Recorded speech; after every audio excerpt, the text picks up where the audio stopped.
Hey everyone, if you're watching this video, you're going to learn how to set up a virtual environment so that you can download anything that you need for Python and run applications. There are a lot of benefits, but I'll go through them later. Let's just get started so that you can begin building as soon as possible. So first thing we want to do is open up the command terminal, or you can do this in Visual Studio Code. It's up to you. And the way that we create a virtual environment, I'm utilizing a Mac here. Let me zoom in on the screen just a bit there. So I'll go ahead and run the command python 3 -m, stands for module, and we'll say venv, which is a command that I want to create a virtual environment. Now, the next text that I'm going to write is actually the name of the folder. So I'll name this Draper virtual env folder, as long as that is, but it gives me a clear description.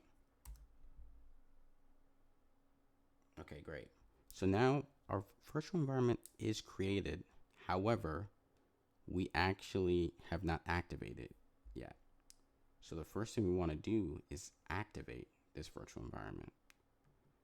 Now, the way that we do this is we type in source and the name of the folder. So in that case, we'll put in Draper virtual environment folder, and you can name yours whatever you want, or you can follow this tutorial to the T.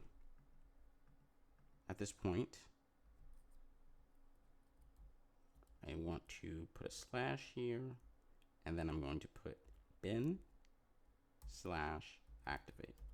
which is a folder in here. So you know that your virtual environment is activated when you see the parentheses appearing before the name of your home folder.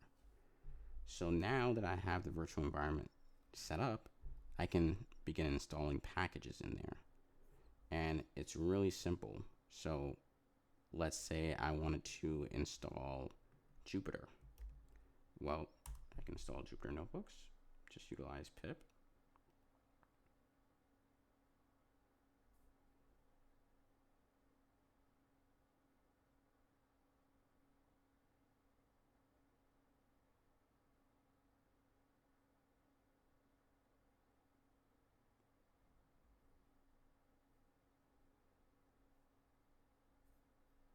There's quite a few packages there.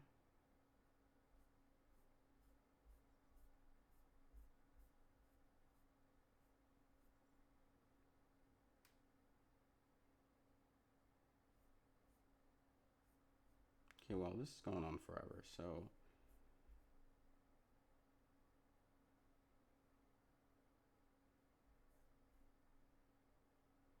yeah, I'll let you guys know when this is completed.